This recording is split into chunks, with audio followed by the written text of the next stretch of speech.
안녕하세요. 저는 나이 40 후반의 대학생 아이들 엄마입니다. 얼마 전 저를 너무나 힘들게 했던 소송이 드디어 끝났습니다. 이 일로 시아버지는 징역 6개월에 집행유예 2년 받았고요. 시어머니도 이혼 소송을 거셔서 위자료 3천만 원에 아파트 재산 분할 받으셨어요. 어떻게 이런 막장 결과를 보게 되었냐고요? 정말 말도 안 되는 황당한 사건이 있었습니다. 아마 제 지역에서도 알게 모르게 소문이 다 나서 아시는 분들도 많을 거라 생각합니다. 제 이야기부터 하자면 저는 한부모 가정에서 자랐습니다. 친정 부모님이 저 고등학생 때 이혼을 하셨어요. 이유는 친정 엄마의 바람이었습니다. 친정 아빠는 사업하시느라 너무 바쁘셨고 저 역시 공부한다고 학원이랑 독서실 다니느라 새벽 6시에 집 나서서 매일 밤 12시 넘어 집에 왔어요. 제 남동생 역시 마찬가지였고요. 일상이 너무 지루하셨던 걸까요? 친정엄마는 동창과 바람이 나셨습니다. 관계 진전된 지 6개월 만에 아빠가 알게 되셨고 뒤도 안 돌아보고 이혼하겠다고 하셨어요. 당시 저희 남매가 예민한 고등학생이어서 부모님의 갑작스런 이혼이 너무나 충격이었습니다. 그래서 공부 잘했던 제 동생은 바로 공부를 손 놓고 방황했어요. 저는 일탈만 안 했다 뿐이지 공부 안 한 것 매한가지였죠. 남동생은 성인 되자마자 바로 군대 갔고 제대하자마자 외국 갔습니다. 거기서 자리 잡고 결혼도 하고 아예 살게 되었어요. 저는 아빠의 권유로 재수 1년 해서 좋은 대학 들어와 나름 괜찮은 회사 입사해 잘 살고 있었고요. 그때 엄마가 돌아가셨다는 연락을 받았습니다. 엄마는 이혼 당하자마자 그 내연남 아저씨와 합치는 줄 알았는데 그 아저씨가 뒤통수를 쳤대요. 그 아저씨도 유부남이었는데 저희 엄마 이혼할 때 본인도 1년 안에 이혼하겠다고 약속하더니 결국 가정으로 돌아갔다더군요. 낙동강 오리알 된 저희 엄마는 자식들에게도 면목이 없어 연락 끊고 혼자 살다가 암에 걸리셨는데 치료도 제대로 못 받고 타지에서 외롭게 돌아가셨더라고요. 장례식장 갔는데 이모들이 저 붙잡고 그래도 딸인데 엄마한테 연락도 안 하고 너무 했다며 저한테 막 뭐라고 하시더라고요. 저는 그게 너무 충격이었고 상처였어요. 제게 연락도 안 하고 전화번호도 가르쳐주지 않은 채 잠적한 건 엄마였거든요. 저는 엄마가 내연남과 행복하게 사는 줄 알고 원망하며 살았단 말이죠. 그때 친정아빠도 저한테 미안하다며 울고 그러셨어요. 본인이 한 번만 봐주고 넘어갔으면 모두가 행복하지 않았겠냐면서 많이 자책하셨죠. 그때 아빠가 참 많이 작아 보였습니다. 그래서 지난날의 고통과 원망은 모두 버리고 저도 아빠한테 잘하려고 노력 많이 했어요. 집 나가 외국 나가 사는 남동생 녀석한테도 한국 좀 자주 오라고 채근해서 1년에 2번 정도는 아빠를 뵙게 했고 그렇게 우리 세 식구 다시 끈끈해질 무렵 저도 결혼할 나이가 다 되어 적당한 남자에게 시집을 왔습니다. 시댁에서도 제 사정 다 알고 계셨어요. 그래서 사실 반대가 심했습니다. 정확히 말하자면 시아버지의 반대였죠. 평범한 집에서 자란 자식도 흠이 있는 법이다. 그런데 엄마가 바람이 났다는 건 굉장히 드문 일이야. 딸은 보통 엄마를 따라가잖니? 쟤도 늙음하게 바람나서 우리 아들 힘들게 하면 누가 책임지냐? 그렇게 호통을 치셨고 저는 그 말에 기가 죽어 아무 말도 할 수 없었습니다. 그런 저를 따뜻하게 받아주신 건 시어머니였어요. 가정사가 중요한 건 맞지만 그보다 중요한 건 사람 됨됨이야. 나는 현주 믿는다. 우리 아들한테 얘기 많이 들어서 알아. 마음이 얼마나 여리고 착한데. 그리고 하나를 보면 열을 난다고 저보다 못한 사람 도울 줄 알고 공감 능력도 좋더라. 사람이 성실하고 착하면 그만이지. 굳이 흠을 만들 필요는 없잖아요. 저는 어머님 그 말씀에 그만 펑펑 울어버렸네요. 그렇게 결혼했어요. 남편 때문에 속상하고 짜증이 나도 어머님이 좋아서 결혼 후회한 적이 없습니다. 시어머니는 늘 명절 때 시댁을 먼저 오라고 하셨어요. 아들 가진 엄마의 이기심이 아니라 음식 챙겨서 친정 내려가라고요. 혼자 사시는 친정아빠가 끼니를 제대로 못 챙겨 드시면 어쩌냐며 명절 때마다 제 편으로 밑반찬 바리바리 싸주시는 분이었어요. 그리고 하룻밤 자고 다음날 새벽에 저를 깨우며 어서 일어나 친정 가라고 채근하십니다. 현주야, 어서 아빠 보러 가야지. 동생도 안 오는데 사돈 어른께서 너만 목 빠지게 기다리시겠다. 어서 준비하고 가. 어머님, 아직 동도 안 텄는데요? 저 아침 먹고 가면 안 돼요? 아침은 친정 가서 먹거라. 내가 다 싸놨어. 데우기만 하면 돼. 아들, 너도 어서 일어나서 준비하고 운전해서 내려가. 그래서 시댁 갔다가 친정 가는 길은 늘 양손이 무겁습니다. 시어머니의 오지랖은 저에게 그 무엇보다도 큰 사랑이었어요. 그래서 저는 어머님이 너무 좋아서 시키지도 않은 안부 전화를 하고 시댁을 동네 방앗간 드나들듯 다녔답니다.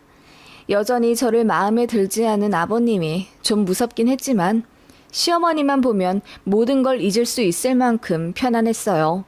그만큼 시어머니는 저에게 친정엄마 같았어요. 어머님도 제 가족사 이야기 듣고 저를 더 딱하게 생각하시며 혹시 모를 상처의 잔흔을 지워주시려 했던 것 같아요. 제 결혼 생활은 그러했어요. 아들, 딸 둘 낳고 나름 행복하게 지지고 볶고 살고 있었습니다. 친정아빠도 하던 사업 정리하고 시골에서 주택 지어 고즈넉하게 살고 계셨고요. 그러다가 저희 막내까지 중학생 되던 해 아빠가 간암 판정을 받으셨습니다. 원래 간이 안 좋으셨어요. 지병이 있으셔서 평생 술도 입에 안 대시고 늘 약 먹으며 관리하던 분이셨는데 5년 전쯤 갑작스레 간경화가 찾아왔어요. 지병이 있는 사람은 예후가 그닥 좋지 않다고 해서 정말 펑펑 울었네요. 그래도 건강하게 잘 관리하시며 사셨는데 결국 간암으로 발전되더군요. 이미 많이 진행되었고 다른 장기에까지 전이가 된 상황이었습니다. 병원에서는 항암 치료도 의미가 없을 거라고 하셨어요. 그래서 아빠도 최소한의 치료 후에 호스피스로 전원하길 누구보다 바라셨습니다. 그렇게 저희 집 근처 좋은 요양병원으로 아빠를 모셨고 저는 매일같이 아빠를 들여다보며 챙겨드렸지만 결국 저희 막내 중2 여름방학 때 아빠가 돌아가셨어요. 예상되어 있던 죽음이지만 이제 저는 천의 고아라는 사실은 참 적응이 안 되더군요. 하늘이 무너지는 듯한 슬픔에 얼마나 괴로워했는지 모릅니다. 제가 많이 힘들어하니 시어머니가 안 되겠다 느끼셨는지 저희 집에서 무려 3달을 묵으며 저를 돌봐주셨어요. 공부할 손주들 챙겨주겠다는 핑계였지만 어머님은 저희 애들이 먹고 싶어 하는 것보다 제가 먹고 싶어 하는 걸 더 챙겨주셨으니 말 다 했죠. 그렇게 가족들의 격려 덕분에 저는 아빠 잃은 슬픔을 조금씩 극복해 갔죠. 상 치러보신 분들은 아시겠지만 유산 문제 처리하는 것도 정말 골치 아픕니다. 남동생 녀석은 본인이 아빠 유산 받을 자격이 없는 놈이라며 저에게 일괄 다 넘긴다고 하더군요. 아빠 납골당도 자주 찾아뵙지도 못할 텐데 무슨 면목으로 유산을 받겠냐며 자식 둘이나 있는 누나더러 다 가지라고 하더군요. 저는 절대 그럴 수 없다고 우겼고요. 이 사실을 시댁에서도 알고 계셨어요. 어머님은 누가 뭐래도 제 뜻대로 하라고 하셨는데 아버님만 길길이 날뛰며 그래, 네가 니네 아빠 다 챙겨드렸는데 뭔 동생까지 챙겨주겠다는 거야. 네 동생 챙겨줄 거면 날 줘라 라고 하시더군요. 저는 그래도 그게 아니라고 동생도 어린 시절 상처받은 게 있어서 해외로 도피하듯 간 거였고, 몇 년 전부터는 한국에 와서 1년에 2번씩 아버지 뵈었고, 해외에서 소포도 보내주며 나름 챙겨왔다고 했습니다. 무엇보다 아빠가 동생에 대한 애틋함과 미안함을 항상 보이셨기에 저 역시 아빠 뜻을 따라 유산은 반드시 반을 나눠주고 싶었어요. 그런데 전혀 상관도 없는 시아버지가 난리를 치며 그 돈 동생 줄 바에 자기를 달라 어쩌고저쩌고 하니 가뜩이나 인격이 별로인 분인데 더 정이 떨어지더군요. 그래서 알아서 하겠다고 처음으로 큰 소리 쳤더니 아버님이 저한테 엄청 삐지셔서 한 1, 2년간은 저를 투명인간 취급하셨습니다. 그런 아버님 계시는 시댁 정말 싫었지만 그래도 며느리 도리는 하라며 명절에 안 가면 난리를 치셨습니다. 아무튼 유산은 제가 남동생 반 떼어주려고 했는데 남동생이 극구 반대해서 3분의 2 정도 제가 가져왔네요. 아빠 현금, 부동산 다 처분해서 제가 현금 6억 정도 갖게 되었고 남동생이 아빠 집도 저더러 처분하라고 했는데 차마 그 집까진 제가 어떻게 못하겠더라고요. 부동산 가치로 1억 2천 정도 되는 시골의 전원주택이었습니다. 아빠 돌아가시고 관리할 자신도 없어서 팔려고 했더니 산다는 사람도 없거니와 아빠의 흔적이 곳곳에 묻어있는 그곳을 바로 처분한다는 게 쉽지 않더라고요. 돈이 급한 것도 아니었기에 그냥 부동산에 내놓긴 했습니다만 팔리지도 않았습니다. 그 집에 대해 시아버지가 엄청 관심을 가지셨습니다. 저한테 말도 잘 안 거시던 분이 그 집이 생각나면 저를 붙잡고 다그치듯 물어보셨습니다. 거긴 아직도 안 팔리냐? 가격을 확 후려쳐서 내놓아야 팔리지. 그렇게까지 해서 팔고 싶진 않아요. 안 팔리면 안 팔리는 대로 두죠 뭐. 으이구, 재산 나눌 때도 바보같이 굴더니만. 아버님은 늘 그 집만 생각하면 우라통이 터진다고 하셨습니다. 어이가 없었죠. 제 속마음은 죄송하지만 지가 뭔데 였습니다. 팔아도 안 팔아도 우리 집 재산인데 아버님이 무슨 권리로 자꾸 간섭하나 싶었죠. 그러던 어느 날 아버님이 친정집 주소를 물으시더라고요. 그래서 왜 묻냐고 대답하니 아니 내가 좀 팔아주려고 그래. 그 동네 부동산 시세를 좀 알아야 대처를 할 거다냐. 라고 하시길래 상관하지 마시라 했더니 갑자기 꼬리를 내리며 아는 사람이 시골 내려가 살고 싶어 한다며 소개를 시켜주려고 한다고 하더군요. 생판 남이 그 집 사가는 것보다 그래도 가족 중에 건너 아는 사람이 사가는 게 더 낫지 않겠냐? 라고 하시길래 그 말도 일리가 있겠다 싶어 친정집 주소를 알려드렸죠. 집 내부도 좀 봐야 한다며 도어락 비밀번호를 알려달라 하셔서 보내드리기도 했어요. 그런데 그 이후로 감감무소식이더라고요. 별 기대 안 했기에 저도 잊고 있었죠. 1년 반쯤 지났으려나 친정집 동네 마을 이장님한테 전화가 왔습니다.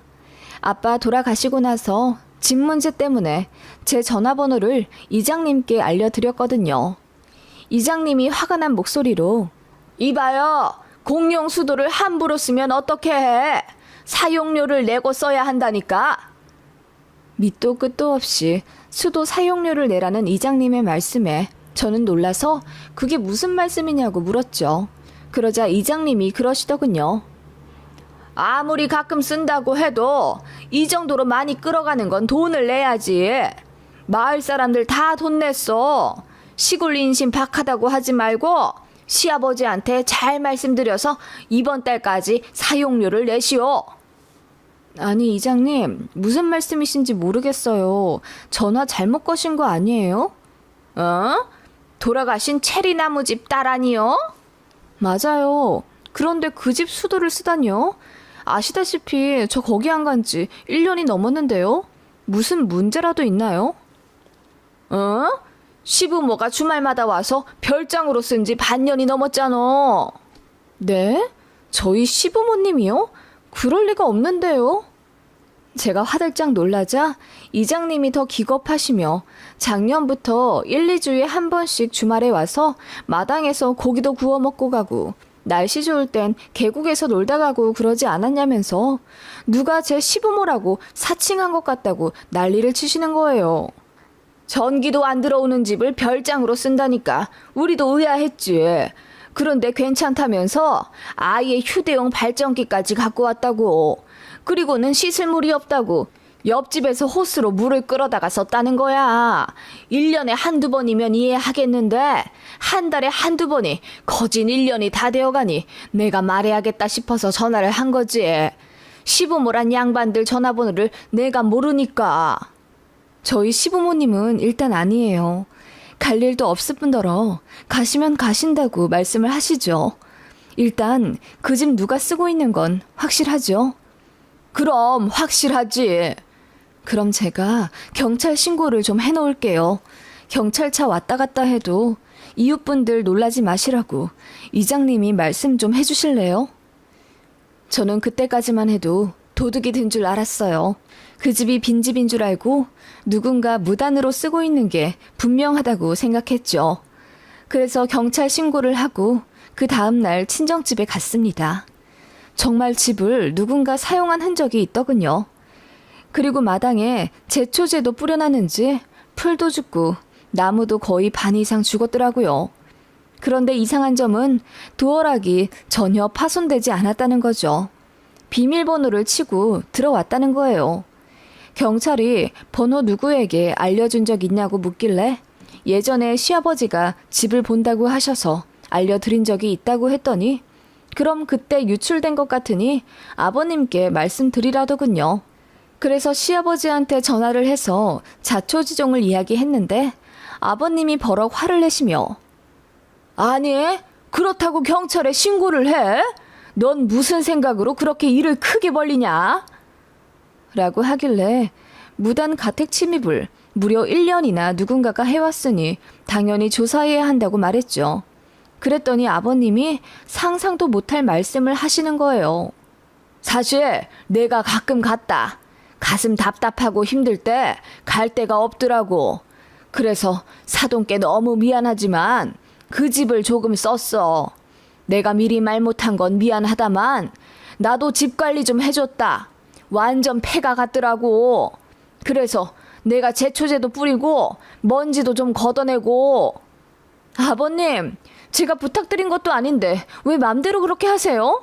그리고 왜 제 허락 없이 함부로 그 집에 드나드셨어요? 저 그 집 일부러 적극적으로 처분하지 않은 이유 아버님도 아시잖아요. 아빠 흔적이 사라지는 게 싫다고요. 아니, 뭐 빈집 자꾸 그대로 둬봤자 흉가만 되지 뭐. 아무튼 미안하다. 다신 안 간다. 아버님은 그렇게 사과를 하시며 경찰한테 본인이 잘 말할 테니 담당자 번호를 달라고 하시더군요. 그렇게 급하게 처리를 하려 하시는 게 좀 이상해서 제가 알아서 처리하겠다고 했습니다. 그랬더니 아버님이 안절부절 못하시더군요. 그런데 이장님 말씀 중에 의아한 게 생각나 제가 물어봤죠. 아버님, 그런데 이장님 말씀으로는 시부모님 두 분이 오셨다고 하던데 어머님이랑 같이 가신 건 아니잖아요. 어? 무슨 소리냐? 나 혼자 갔지? 그 이장이란 놈 눈이 어떻게 된 것 아냐? 나 혼자 갔는데 뭔 소리야? 정말요? 이건 중요한 문제라서 확실해야 하거든요. 이장님한테 다시 여쭤볼게요. 하고 전화를 끊고 이장님께 다시 여쭤봤더니 부부가 온 게 확실하다는 겁니다. 인상 차기에 대해 알려달라고 하니 키 크고 마른 여성분이랑 같이 왔다고 하던데 저는 그때 확신한 거죠. 저희 어머님은 키가 작고 좀 통통하십니다. 어머님이 아닌 거죠.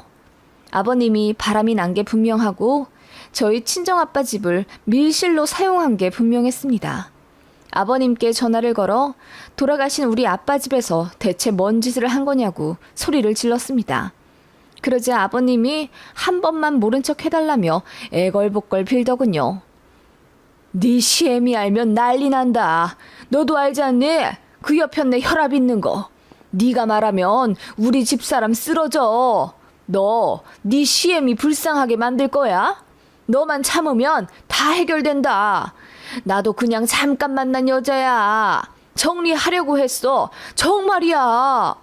시아버지는 그렇게 저더러 비밀을 지켜달라며 시어머니 건강을 핑계 삼아 거의 협박을 하더군요. 그래서 절대 그렇게 하기 싫다고 했어요. 그리고 그대로 무단 침입죄로 시아버지를 신고했습니다. 남편한테 이야기했더니 남편도 노발대발 눈이 뒤집히며 아버님한테 가서 난리를 치더군요. 그래서 결국 어머님도 알게 되셨습니다. 어머님이 엄청 충격받으실 줄 알았는데 의외로 담담하시더군요. 아버님 바람은 사는 동안 몇 번이나 있었다면서 눈 감아주고 넘어갔기에 그리 놀랄 일도 아니라고 하시더군요. 다만 화가 나는 점이 며느리 친정집에 가서 그 짓을 한 게 너무 놀랐다며 이번엔 용서 안 하고 넘어갈 거라고 하시더군요. 상대 내연녀는 아버님이 중년 채팅에서 만난 같은 지역 이혼한 중년 여성이었고요. 아버님은 저한테 모든 책임을 돌리시더군요. 너만 입 다물고 있었으면 다 평화롭게 끝날 일을. 그리고 가보니 별거 없더만. 내가 가서 제초제 뿌리고 잡초 뽑고 거미줄 걷어내느라 얼마나 고생한지 알아? 고맙게 생각해도 모자랄 판에 뭐? 나를 신고를 해? 내가 이 나이에 창피하게 경찰서 가서 조사받아야겠냐? 아버님은 전혀 반성의 기미가 보이지 않았습니다. 너무 화가 났어요. 제 시아버지는 저희 친정집에 가서 화장실 포함 별 다른 걸 사용하진 못하셨지만 친정아빠가 심어 놓으셨던 앵두나무를 보기 싫다며 베어 버리셨고 장작이 필요하다며 저희 친정아빠가 직접 만든 의자와 식탁을 다 부수어 버렸더군요. 너무 화가 나 저는 형사로도 모자라 민사소송까지 걸었습니다. 아버님은 집에서 쫓겨나 모텔에서 생활하게 되셨어요. 게다가 어머님이 이혼 소송을 거시며 시댁에 시이모님들을 들이셨고 그 때문에 아버님은 더 집에 있기 어려워졌어요. 저한테 매일같이 전화해 소송 취하해달라며 빌기도 하고 화도 내고 그러시더군요. 저는 아버님한테 정신적 손해보상 5천만 원을 요구했고 아버님은 가족 사이에 너무하다며 나중에는 눈물까지 흘리시더군요. 제 친정아빠의 유산과 재물을 함부로 훼손했기에 여지없이 유죄로 인정되었습니다. 다만 손해보상금은 2,500만 원 정도로 받게 되었고요. 게다가 다른 사람도 아니고 내연녀를 데려와 그렇게 밀실로 썼다는 점이 도저히 용서받을 수 없는 부분이었어요. 아버님은 저와의 민사 외에 어머님과의 이혼 소송에도 휘말려 있었기 때문에 더없이 불리한 상태였어요. 결국 저랑 어머님 둘 다 승소했습니다. 그게 얼마 전이었어요. 어머님의 이혼 소송이 먼저 마무리되었고 반년 정도 후에 제가 승소한 거예요. 아버님이 억울하다며 계속 항소를 하셔서 계속 길어지더라고요. 이 과정에서 남편도 본인은 아무 말도 할 수가 없다며 본인 아버지에게 너무나 큰 실망을 했다고 제 편 들어주더군요. 아무튼 아버님은 집에서도 쫓겨났고 어머님께 위자료, 저에게 손해보상금까지 해주느라 대출까지 무리해서 받으셔야 했죠.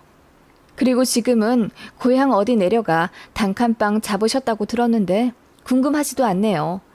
다른 것보다 아버님께 그동안 쌓여왔던 이 말을 할 수 있어서 좋았습니다.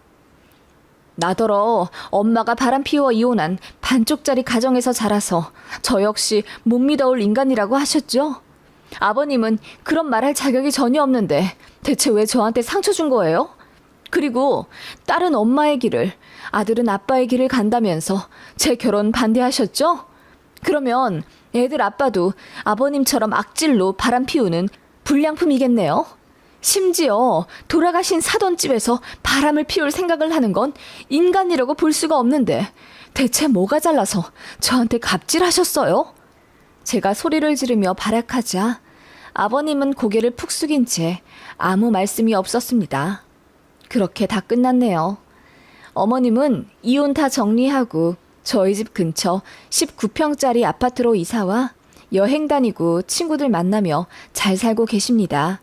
물론 마음 한구석에 상처받은 마음이 지워지지 않겠지만 저랑 제 아이들이 최선을 다해서 잘해드리고 있어요. 어머님이 저희 덕분에 산다고 하시더군요. 진작 이혼했어야 했는데 이혼하지 못해서 저한테까지 민폐를 끼쳤다며 많이 미안해 하셨고요. 암튼 그렇게 다 끝났습니다. 아버님만 혼자 나락가서 불행하게 살고 있는 상태죠. 남편도 다시는 아빠가 보기 싫다면서 사실상 손절했어요. 정말 해도 너무하잖아요. 와이프 볼 면목도 없겠죠.